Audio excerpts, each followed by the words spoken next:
Olá, tudo bem? Paz do Senhor Jesus, como vão vocês? Bom estarmos juntos mais uma vez nessa manhã, ou nessa tarde, ou nessa noite, não sei que hora que você vai estar assistindo aí, mas que o Senhor consiga transformar tudo isso que nós estamos aprendendo aqui em lições para o seu coração, para que haja crescimento, maturidade em tudo aquilo que o Senhor quer nos ensinar através da tua palavra, amém?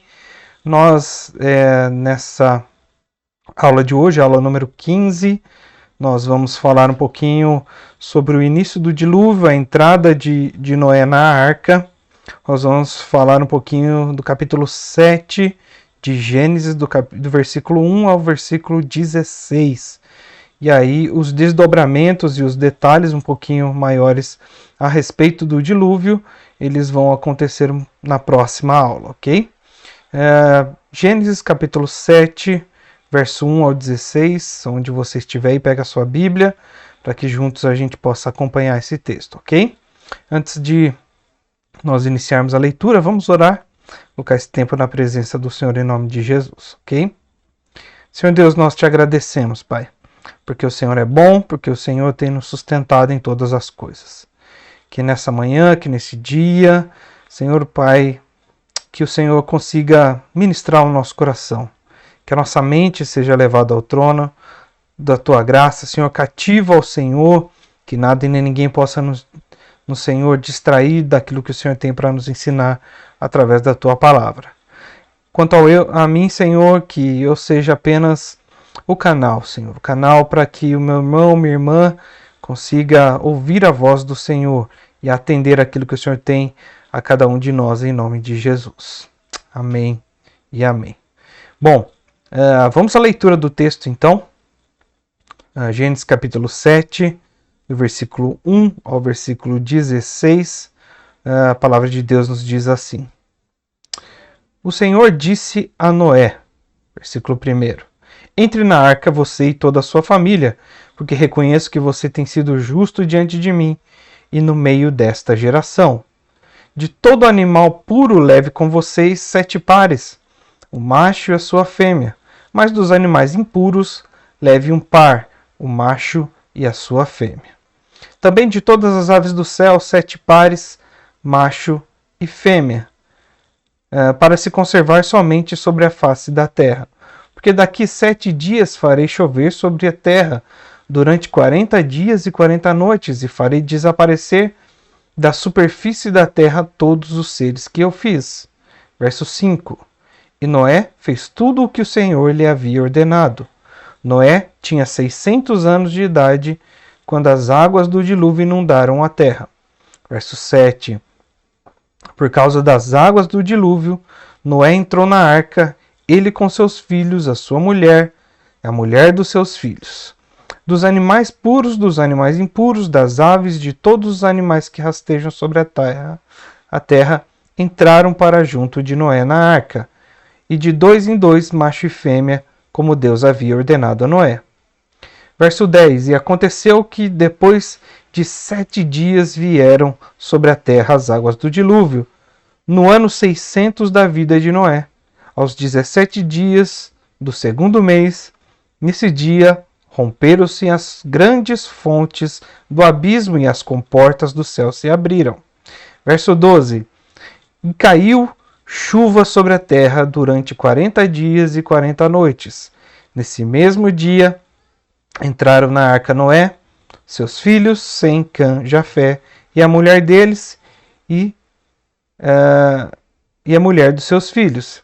Entraram eles todos os animais segundo a sua espécie, todo o gado segundo a sua espécie, todos os animais que rastejam segundo a sua espécie, todas as aves segundo a sua espécie, todos os pássaros e tudo o que tem asa, de todos os seres que havia fôlego de vida, entraram na arca de 2 em 2 para junto de Noé. Eram macho e fêmea, e os entraram todos os seres vivos, como Deus havia ordenado a Noé. E o Senhor fechou a porta da arca. Aqui nós vemos então começando, o decorrer do dilúvio, daquilo que Deus havia planejado, para juízo para si, diante da corrupção do homem. Então começa a acontecer aqui nesse texto, né? 10 gerações após Adão, e a humanidade havia se corrompido completamente, né? A linhagem santa, os descendentes de Sete haviam se misturado com os descendentes de Caim, conforme nós vimos ali no capítulo 6 de Gênesis, né? Que as filhas de Deus, os filhos de Deus se encantaram pelas filhas dos homens, e aí isso aconteceu, a mistura de todas as gerações que Deus havia prometido que preservaria ali em Gênesis capítulo 3, verso 15, que porém inimizade entre a tua descendência, a descendência da mulher, e a descendência da serpente. E não foi muito bem isso que aconteceu, e em função disso Deus se ira, né? E acaba decidindo acabar com toda a terra. Okay? A palavra de Deus nos diz que Deus se arrepende de ter criado o ser humano, ou seja, há uma angústia no coração de Deus, e tudo isso, como eu já disse também, é um antropomorfismo, para que a gente entenda qual era a atitude de Deus baseada nos nossos sentimentos. Deus não tem raiva, ele não se arrepende e nada disso, tá bom? Só para que a gente entenda no paralelismo humano que nós temos entre nós. A linhagem, então, havia se misturado e muitas consequências aconteceram, né? O culto a Deus havia se corrompido porque as gerações haviam se misturado, né? As linhagens haviam se misturado. O casamento, então, começou a ser distorcido, não era mais monogâmico como Deus havia ordenado, toma o homem a sua mulher, né? O homem, a partir de Lameque ali, o filho da descendência de Caim, acaba sendo poligâmico, né? Se casando com mais de uma mulher, né? A violência e a opressão, ele estava em todos os lugares naquele cenário, né? Eles só pensavam em fazer o mal e continuamente, diz a palavra de Deus, né? Eles se esqueceram da promessa de Deus que haveria de vir o descendente da mulher, ou seja, da linhagem santa que preserva aquilo que Deus havia colocado no coração desde Adão, e a sua descendência acabou se corrompendo, ou seja, aquele que pisaria a cabeça da serpente e venceria o mal definitivamente. Aquela geração acabou se perdendo esse raciocínio de mente, né, essa perspectiva, e ao que tudo aparenta é que a serpente, diante dessa sentença de Deus que ele haveria de destruir todas as coisas, que ela teria então alcançado seu objetivo, ela teria vencido, triunfado segundo o plano de Deus, né? Acabar com as descendências e triunfar sobre o plano de Deus era tudo que a serpente sempre quis desde o início, né? Porque ela é contrária a Deus, ela não compactua com os mesmos planos de Deus, e o seu objetivo é sempre frustrar, trair, cair por terra todos os planos de Deus, e nós vimos que essa serpente tem um aspecto espiritual do adversário, Satanás, e aquele que é responsável pelo mal neste mundo, né?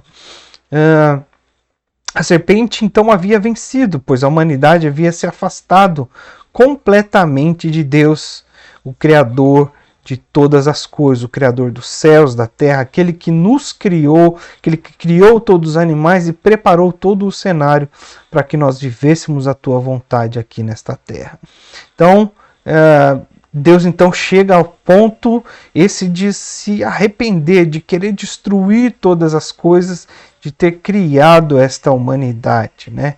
E decidiu acabar com todo o resto desta criação que havia se multiplicado mal, né? Mas, diante desse contexto todo de tragédia, de coisas que se perderam diante da presença de Deus, né? Havia ainda um homem que temia a Deus, né? Diante desse contexto, havia um descendente de Sete, aquele da linhagem da mulher, aquele que substituiu a Abel, que agradou a Deus não só com o seu sacrifício, mas ele também se agradou do Senhor e o Senhor se agradou dele, né? Isso que nós estudamos diante de todo esse contexto. E diante desse contexto, descendente de Sete, ele ainda guardava os mandamentos e era justo perante os olhos de Deus. E este descendente era Noé, né? Deus então ele ordena, né, que Noé então, como o único remanescente que crê nesta promessa e que preserva aquilo que Deus tem para os seus filhos, para a sua descendência, que ele então construa uma arca, tanto para os animais quanto para a sua família, pois ele destruiria a terra através das águas, né, que cairiam de uma forma que jamais houve nenhum precedente, que jamais o homem não haveria de ter visto, né, naquele tempo. Naquela região árida, existiam rios que cortavam, existia o vapor que subia da terra, conforme diz na criação, né? E possivelmente até este instante aqui há uma divergência muito grande a respeito disso, uma interpretação. Alguns dizem que já havia chovido, né? Que as plantas eram regadas, como que existia, e outros dizem que não, que esta é a primeira vez que há chuva aqui na humanidade, né? Primeira vez que de fato cai água do céu, né? Onde as comportas são abertas, conforme nós dizemos aqui. Há margem para as duas interpretações aqui, mas a novela Gênesis, logo após a criação da mulher, onde eles estão conhecendo o jardim e tal, ela retrata ali uma chuva e eles dançam na chuva. Então há uma interpretação e há uma possibilidade, sim, de que possa ter havido chuva antes do dilúvio, tá? Mas eu particularmente não acredito nessa hipótese. Acredito que este foi a consequência de Deus diante do seu planejamento da humanidade, que isso não haveria de ser necessário. Ele usa a chuva como castigo para o homem, para que então destruir todas as coisas que ele havia criado e o mundo então se reconfigurar com essa nova questão que nós temos aqui, de somente uma família, de somente os animais que ele havia salvo. Então é como se reiniciasse o plano de Deus através de Noé. Noé obedece a Deus, né, e constrói essa arca, mesmo sendo um agricultor, né? Ele fez o trabalho ali de construir aquela arca, de ser o carpinteiro, de fazer com que aquelas madeiras fossem conseguidas, né? A palavra de Deus diz que eram ciprestes, né? Ele calcula tudo, ou seja, mestre de obra, ele aprende essa nova profissão para cumprir o plano de Deus. E serra tudo aquilo, planeja, coloca no esquadro. Imagina a dificuldade que Noé não teve de construir tudo isso, tanto que ele demorou 100 anos para fazer tudo isso, né? Mas mesmo assim, Noé cumpre e obedece a Deus em tudo que Deus havia mandado, e então constrói aquela arca, né? Nesse tempo em que preparava essa arca, em que se preparava para construir tudo isso, nós vimos anteriormente que Deus dá uma missão para Noé, para que ele pregasse o arrependimento diante daquela sociedade que ele estava corrompida com o mal, pregando o arrependimento para que eles fossem salvos através da arca.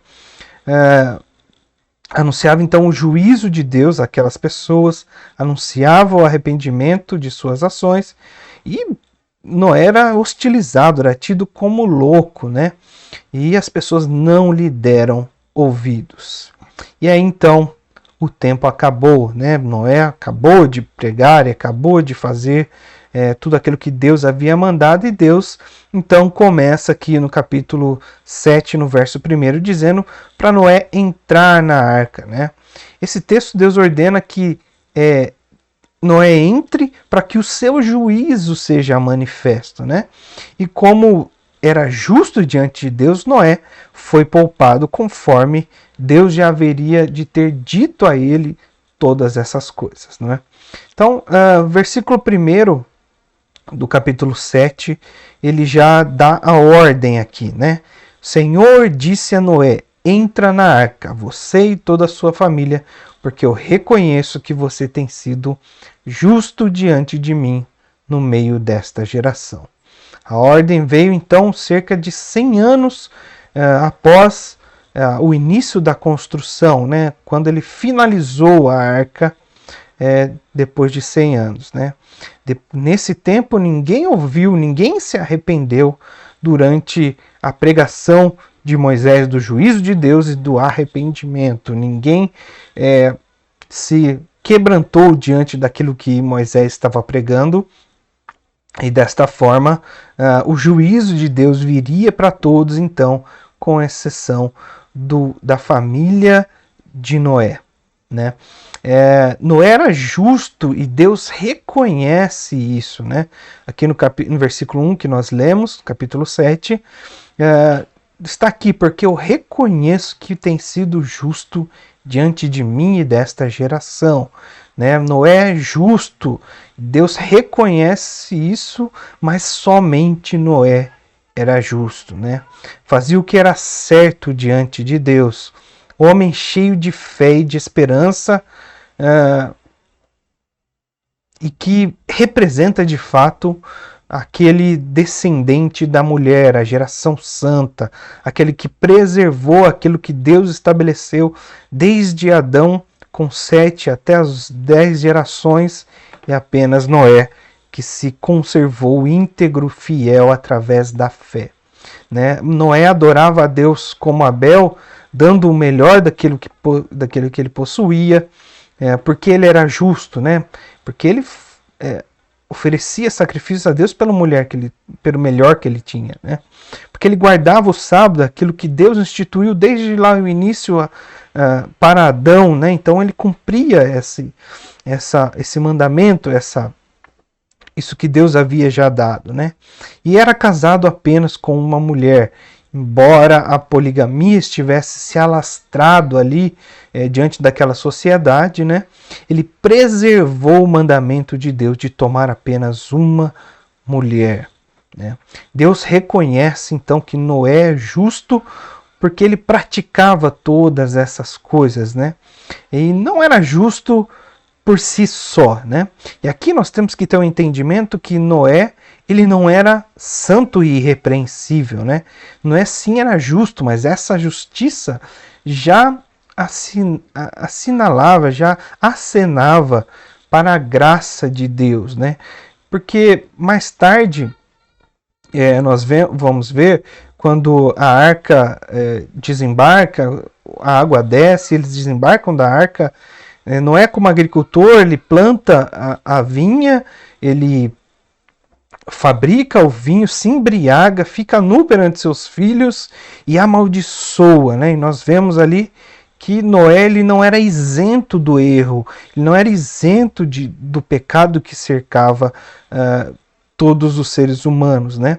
Mas ele era justo porque ele encontrava graça nos olhos do Senhor. Ele entendia a misericórdia de Deus da sua vida, não que ele era inculpável, santo e que não havia pecado, né? Ele encontrava no Senhor obediência através da fé, né?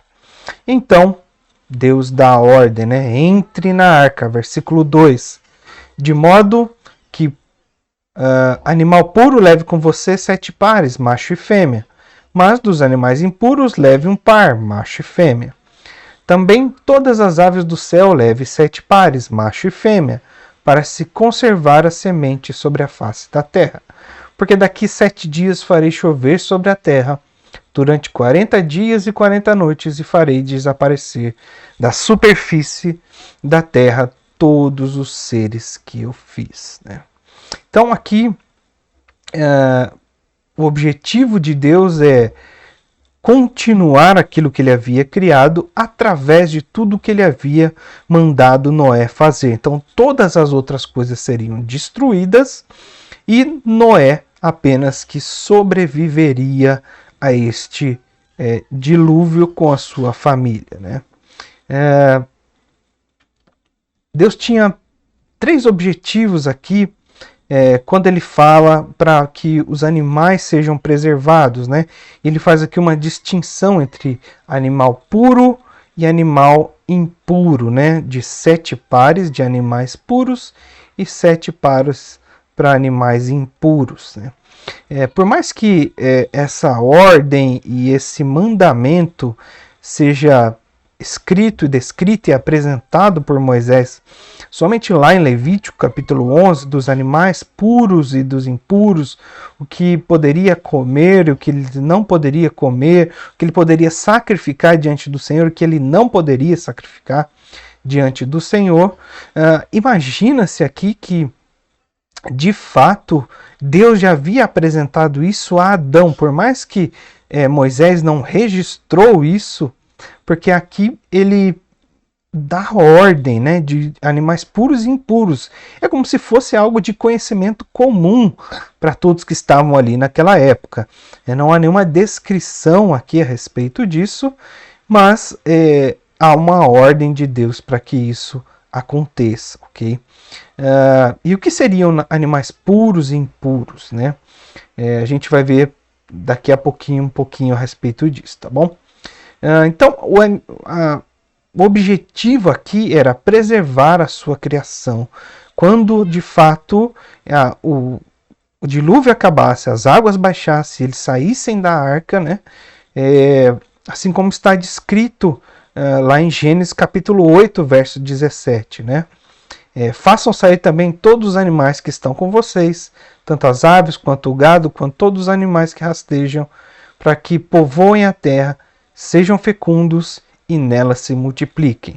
Então Deus fala, olha, tudo que está aí contigo, tudo que você guardou aí, solte para que eles multipliquem-se e povoem a terra.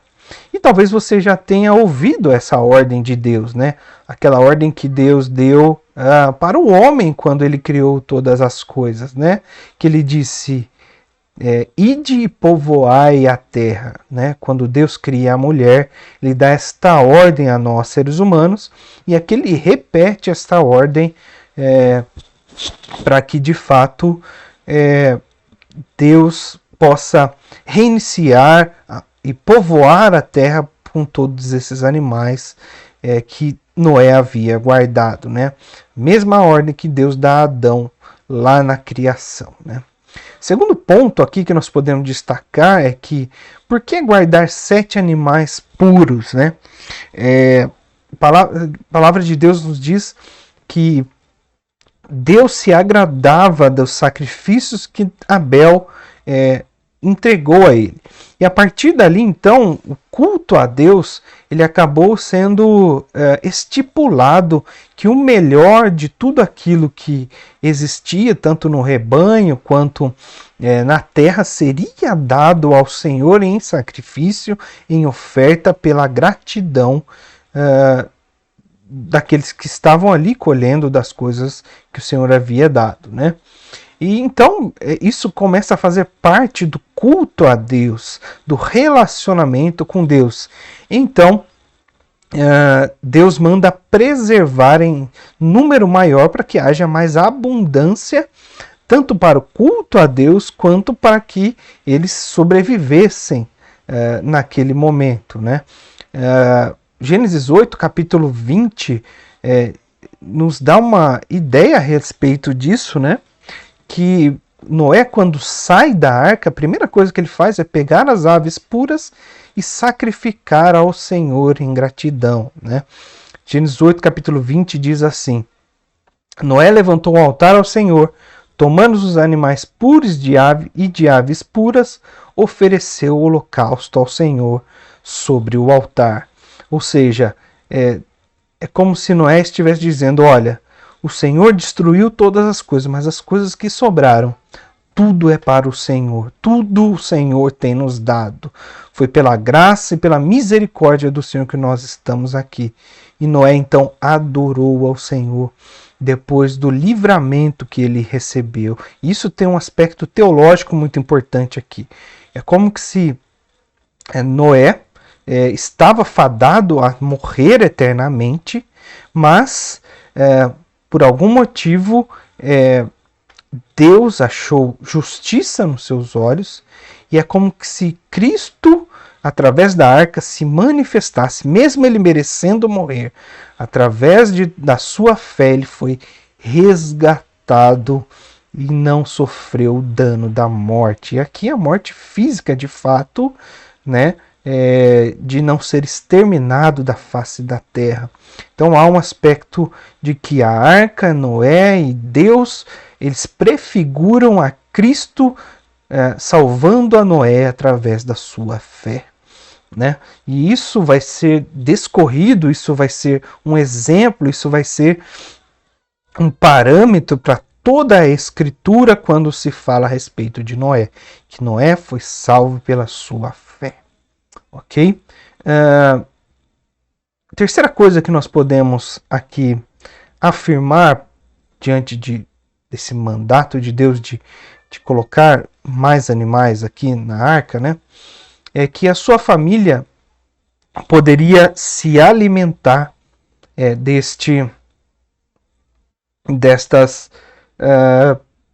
desses animais puros a partir daqui, né? Noé era agricultor, até plantar, regar, colher, após o dilúvio, eles morreriam de fome se eles não comessem alguma outra coisa. Afinal, a terra estava destruída, não havia nada sobre a face da terra, e ele precisava plantar, e isso leva um tempo, né? E para que eles não morressem de fome, de fato, Deus permite então que ele mate os animais. Gênesis capítulo 9, verso 2 e 3, ele dá uma ordem, né, de como eles devem fazer tudo isso. Fala que eles devem matar o animal, mas não devem comer o sangue, a vida deste animal, né? Porque senão a vida seria tirada deles. Enfim, a gente vai explicar um pouco mais com detalhes quando a gente chegar nesse texto. Mas Deus permite, então, que eles comam dos animais ali naquele momento, né? Isso nos leva a crer que poderia ter uma possibilidade de que antes do dilúvio as gerações, a humanidade não comia carne. Isso é uma possibilidade, nós não podemos afirmar isso, mas é uma possibilidade, né? Não se pode afirmar, mas oficialmente o mandato de Deus e a permissão de Deus para comer os animais se dá aqui em Gênesis capítulo 9, verso 3, após a saída de Noé da arca, né? E aí ele dá a ordem, né? Tudo que se move e viver servirá de alimento para vocês, assim como lhe dei a erva verde, lhe dou agora estas coisas. Todas estas coisas, a palavra de Deus nos diz, né? E essa conotação de puro e impuro, aqui ela é relatada, né, em relação aos animais. Apenas após isso, lá em Levítico 11, isso é explicado em detalhes. Aqui é simplesmente uma introdução de algo que talvez já fazia parte de todo o entendimento, por isso que Moisés aqui não detalha, né? Afinal, este é o livro do Gênesis, dos princípios, das iniciações de tudo aquilo que Deus haveria de fazer, né? Mas tudo nos leva a crer que existia essa distinção de puro e impuro por dois motivos. O primeiro deles é para distinguir o que o homem poderia de fato sacrificar a Deus. Porque ele não poderia sacrificar qualquer coisa. Então Deus, possivelmente, quando se iniciou e organizou o culto ao Senhor, lá com Enos, como diz lá no capítulo 4, né, que nós vimos, a descendência de Adão, nós entendemos que Deus já haveria de ter regulamentado isso para aquela geração, daquilo que ele receberia como animal sacrificado a ele, como animal puro, né, e impuro, né? Então, aqui essa distinção já deveria estar implantada, já deveria estar na mente da humanidade naquela época. E segundo, para distinguir aquilo que poderia ou não comer, né, diante dessa nova liberação de Deus aqui, segundo o dilúvio, ok? E Moisés, então, ele prossegue no registro e destaca aqui, então, essa obediência de Noé através da fé, né? Verso 5 do capítulo 7 nos diz assim: E Noé fez tudo quanto o Senhor havia lhe ordenado.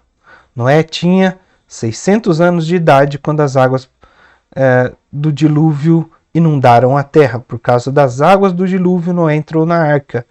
Ele, com seus filhos, a sua mulher e a mulher de seus filhos, dos animais puros, dos impuros, das aves, de todo animal que rasteja sobre a terra. Entraram para junto de Noé na arca, de 2 em 2, macho e fêmea, como Deus havia ordenado a Noé. E aconteceu que depois de 7 dias vieram as águas do dilúvio sobre a terra. Né?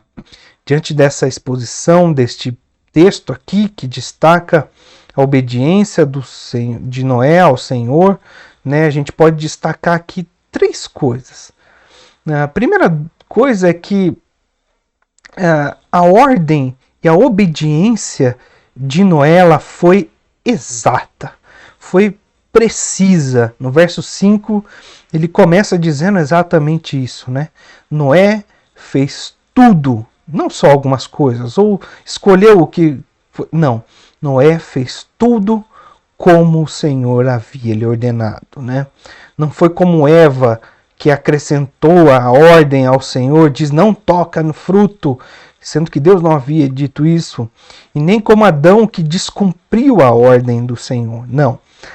Noé aqui, ele é preciso, direto, íntegro, ele obedece a Deus e toma como a partir daquele primeiro homem sem pecado, tudo aquilo que Deus fala que é bom, ele cumpre. Tudo aquilo que Deus fala que não é bom, ele não se cumpre. Isso para nós é um grande aprendizado aqui. Quantos de nós não aplicamos parcialmente aquilo que Deus nos fala, aquilo que Ele tem nos desafiado através da Tua palavra, né?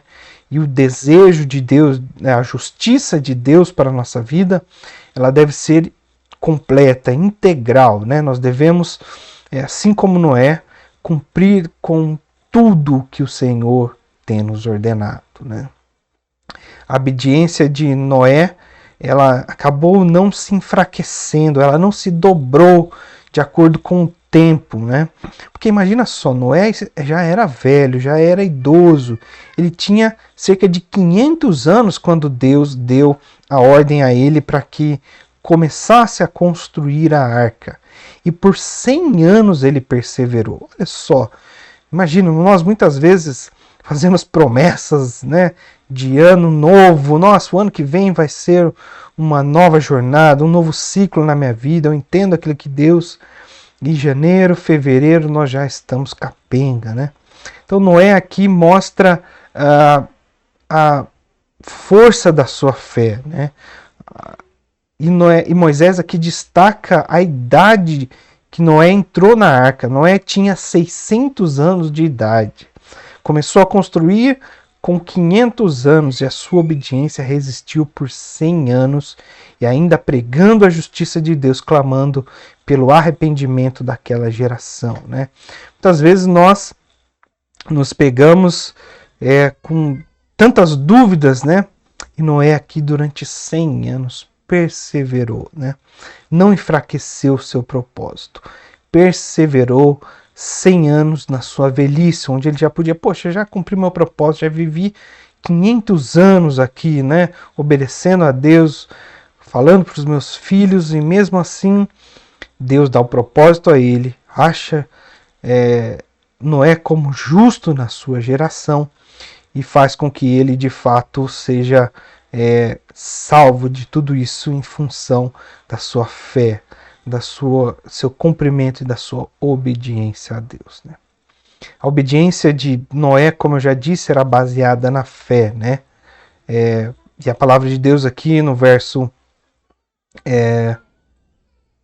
7, né, diz assim: por causa das águas do dilúvio, Noé entrou na arca, né? Ou seja,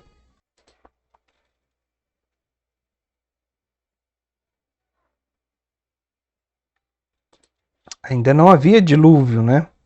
Ainda não existia nada ali, não existia dilúvio, né?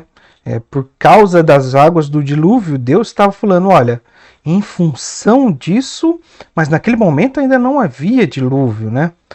Nunca havia acontecido algo daquela natureza, daquela forma, né? Noé não. Noé creu em algo sem ver e sem experimentar, né? O que é a raiz da nossa fé, que nós vemos lá em Hebreus capítulo 11, né? Que a fé é a certeza nas coisas que não se veem.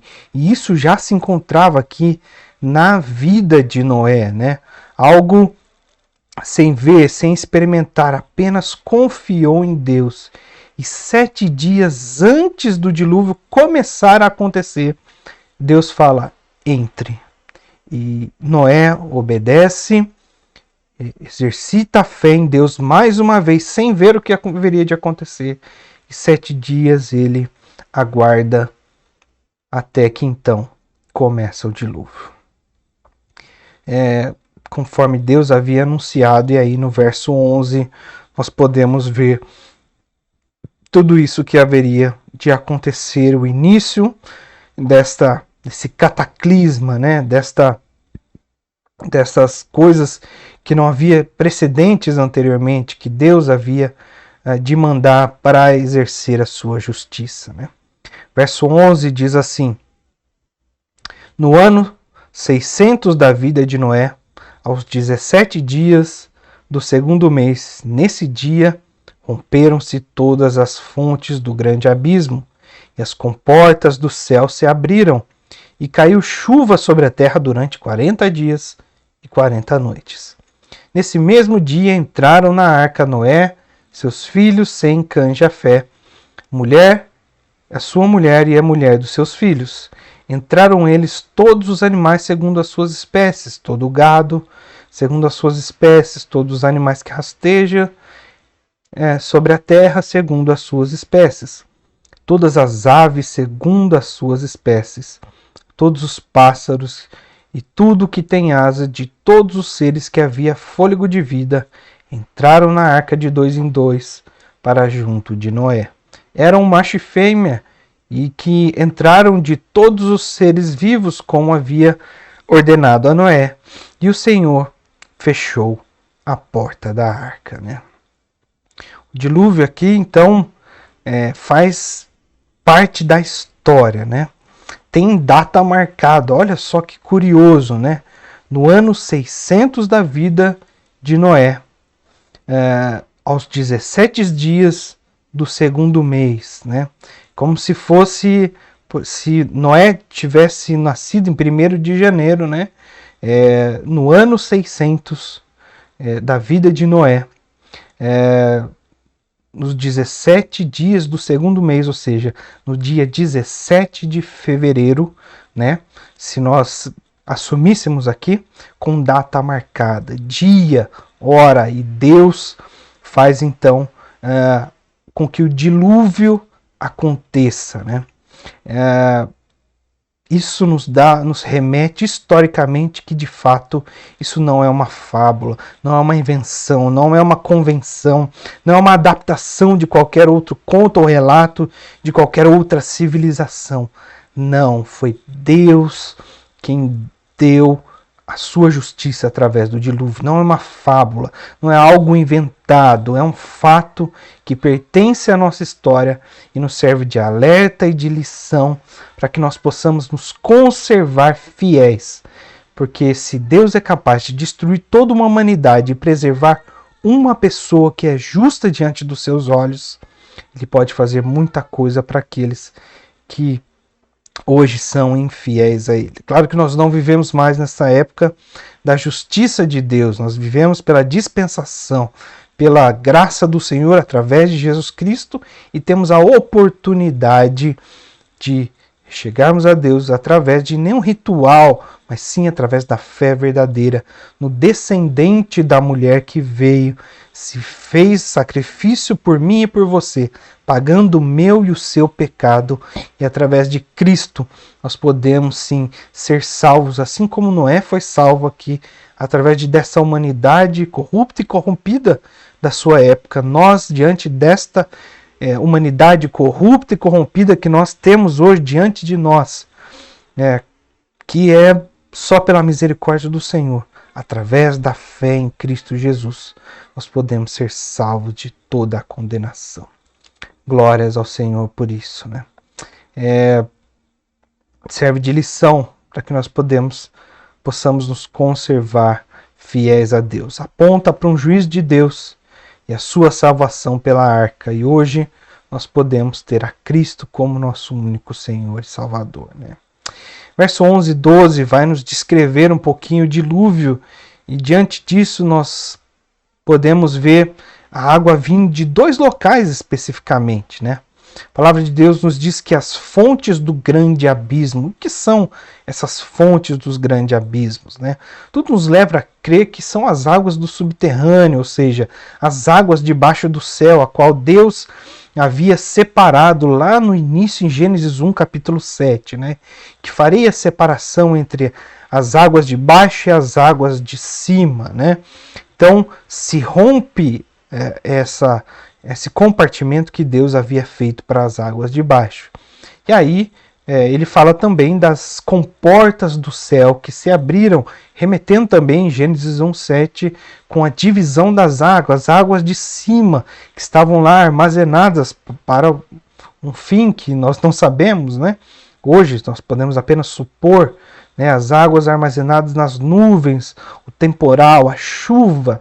Deus então desfaz a ordem que ele havia feito, essa separação das águas de baixo e de cima, então desprende essas águas para que a sua justiça fosse então exercida diante daquela sociedade, né? Separação das águas, Deus desfaz isso e o mundo volta ao caos, né? A palavra do Senhor diz em Gênesis capítulo 1, verso 2, que o Espírito do Senhor se movia sobre a face das águas, né?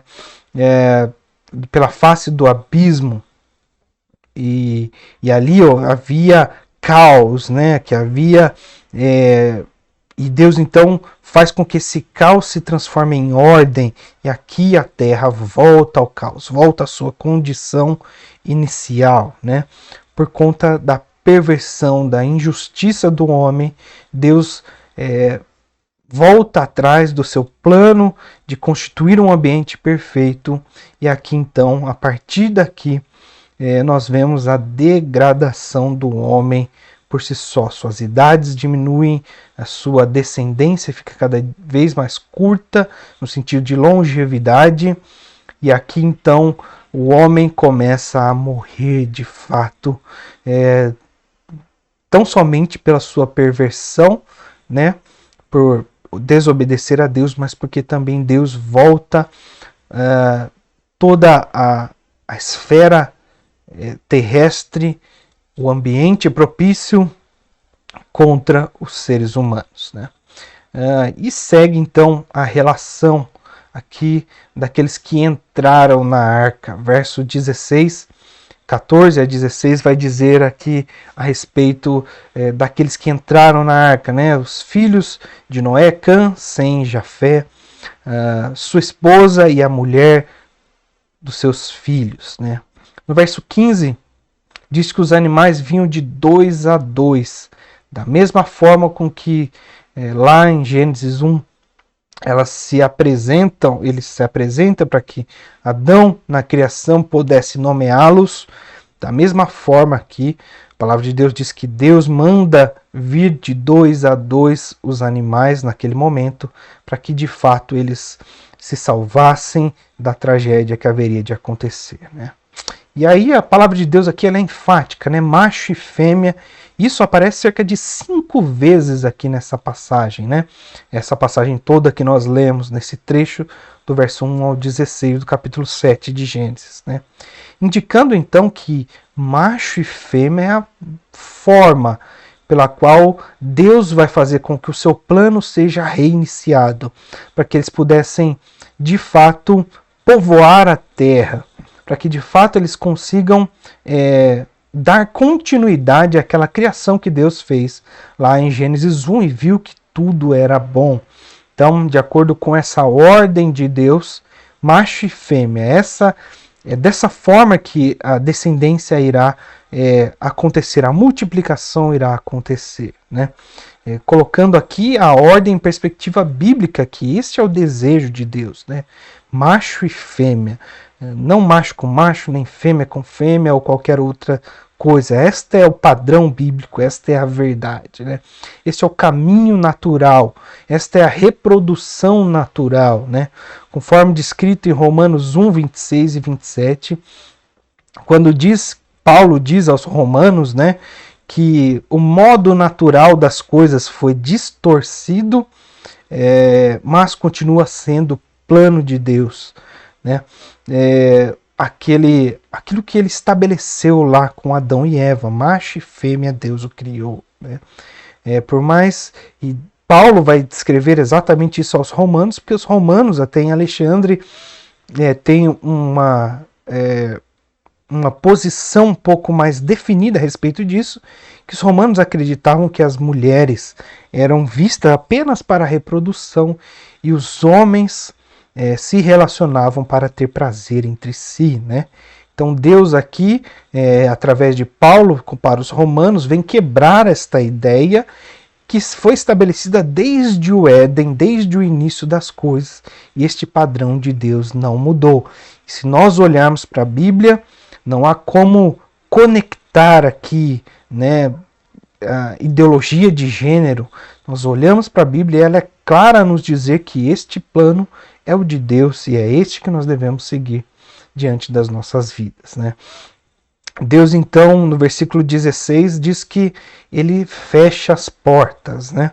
Ele fechou, ninguém abre, não se abre.